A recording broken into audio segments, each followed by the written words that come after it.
Assalamualaikum warahmatullahi wabarakatuh. Waalaikumsalam warahmatullahi wabarakatuh. Waalaikumsalam warahmatullahi wabarakatuh.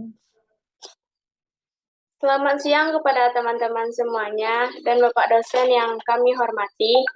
Semoga kita semua selalu dalam keadaan sehat dan berbahagia. Puji syukur marilah kita panjatkan kepada Tuhan Yang Maha Esa, serta selawat dan salam tak lupa pula kita curahkan kepada Nabi besar kita, yakni Nabi besar Muhammad Sallallahu Alaihi Wasallam.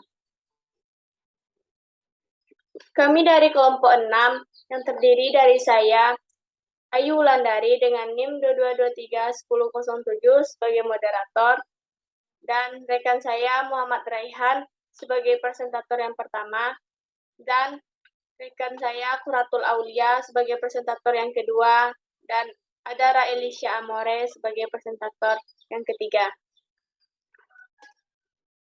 Pada hari ini kami akan mempresentasikan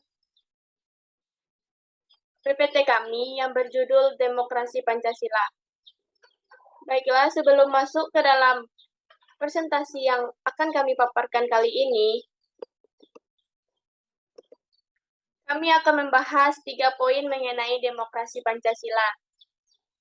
Yang pertama, yaitu konsep dan urgensi demokrasi yang bersumber dari Pancasila. Yang kedua, alasan perlunya demokrasi yang bersumber dari Pancasila. Dan yang terakhir, yaitu sumber historis, sosiologis, dan politis tentang demokrasi yang bersumber dari Pancasila.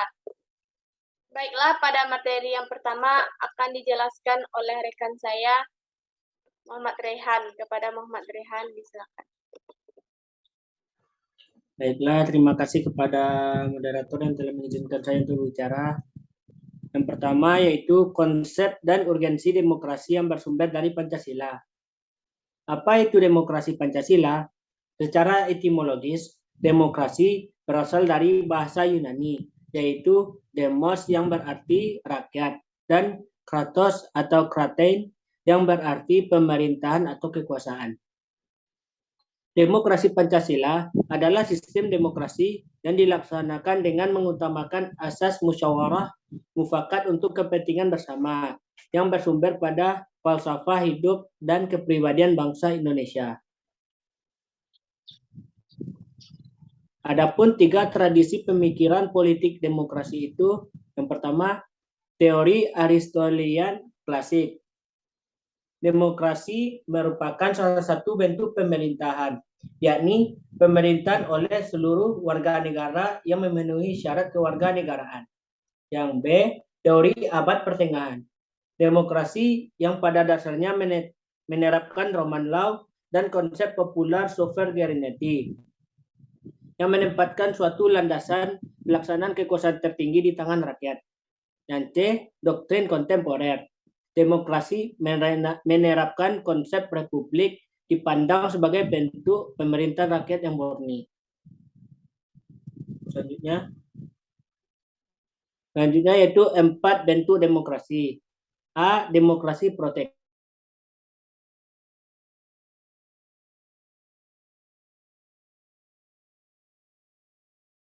Oleh konsepsi atau model manusia sebagai individu yang mampu mengembangkan kekuasaan dan kemampuannya.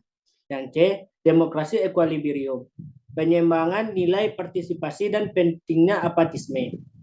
Yang D, demokrasi partisipatoris, suatu demokrasi di mana orang diikutsertakan dalam suatu perencanaan.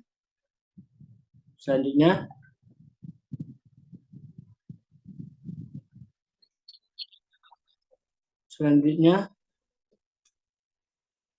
yaitu pemikiran tentang demokrasi Indonesia. Demokrasi yang dianut di Indonesia adalah demokrasi yang berdasarkan Pancasila, yang masih terus berkembang dan sifat dan ciri-cirinya terdapat berbagai tafsiran dan pandangan. Menurut Muhammad Hatta, kita sudah mengenal tradisi demokrasi jauh sebelum Indonesia merdeka, yakni demokrasi desa. Demokrasi desa atau desa demokrasi merupakan demokrasi asli Indonesia yang bercirikan 3 hal, yakni cita-cita rapat, yang kedua cita-cita masa protes, Dan yang ketiga yaitu cita-cita tolong-menolong.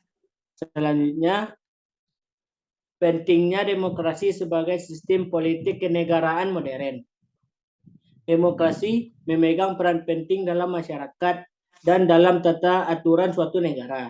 Tanpa adanya demokrasi di suatu negara dan segala sesuatunya diatur oleh pemerintah, maka hilanglah kesejahteraan masyarakat dan kacaulah negara tersebut. Suatu negara perlu adanya masyarakat yang komplement, mendukung, dan masyarakat perlu terlibat dalam pembangunan suatu negara demi terciptanya kemakmuran dan kesejahteraan negara. Sekian dari saya, terima kasih.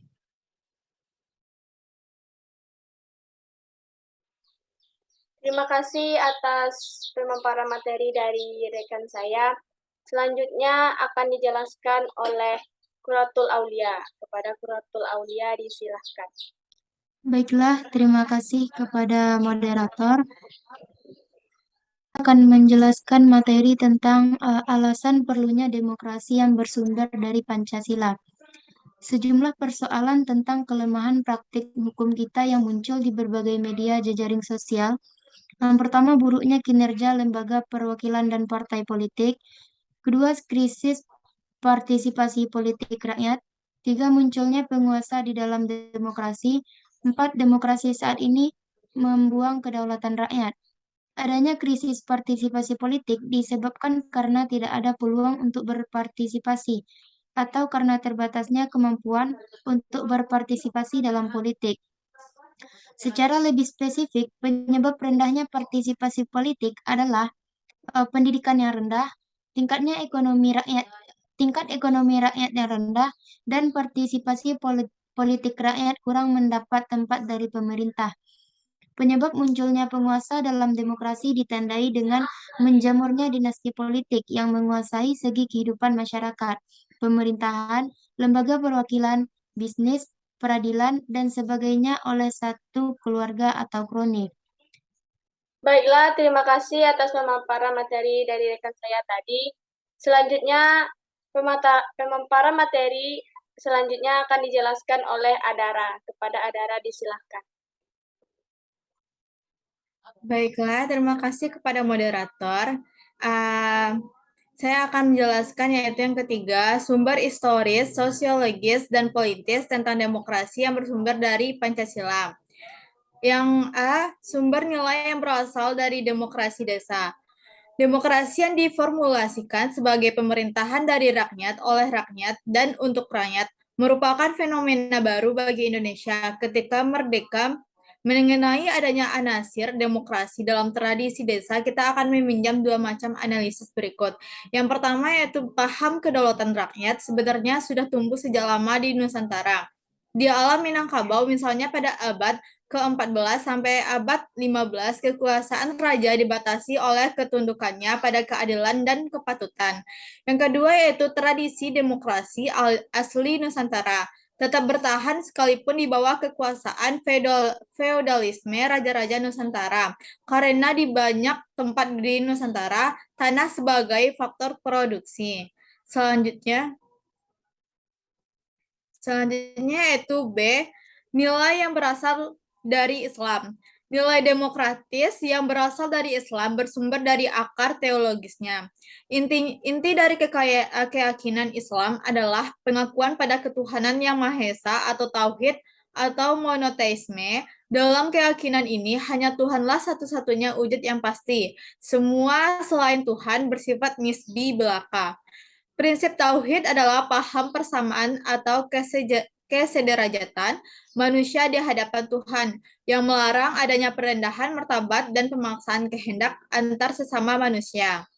Selanjutnya yaitu C, sumber nilai yang berasal dari Barat. Masyarakat Barat atau masyarakat Eropa mempunyai akar demokrasi yang panjang. Pusat pertumbuhan demokrasi terpenting di Yunani adalah kota Athena, yang sering dirujuk sebagai contoh pelaksanaan demokrasi partisipatif. Dalam negara atau kota sekitar abad kelima SM, kehadiran kolonialisme Eropa, khususnya Belanda, di Indonesia membawa dua sisi dari koin peradaban Barat, yaitu yang pertama sisi represi imperialisme kapitalisme, dan sisi humanisme demokratis. Perkembangan sejarah demokrasi Indonesia sampai masa Orde Baru dapat dibagi dalam 4 masa, yaitu yang pertama, masa Republik Indonesia pertama atau 1945 sampai 1959 yang dinamakan masa demokrasi konstitusional. B. Masa Republik Indonesia kedua pada tahun 1959 sampai 1965, yaitu masa demokrasi terpimpin. C. Masa Republik Indonesia ketiga yaitu 1965 sampai 1998, yaitu masa demokrasi Pancasila. D. Masa Republik Indonesia keempat yaitu masa 1998 sampai sekarang, yaitu masa reformasi. Sekian penjelasan saya kembalikan kepada moderator. Baiklah, sekian pemaparan materi dari presentator terakhir kami. Kami dari kelompok 6, mohon maaf jika ada kesalahan. Kami akhiri dengan Assalamualaikum warahmatullahi wabarakatuh.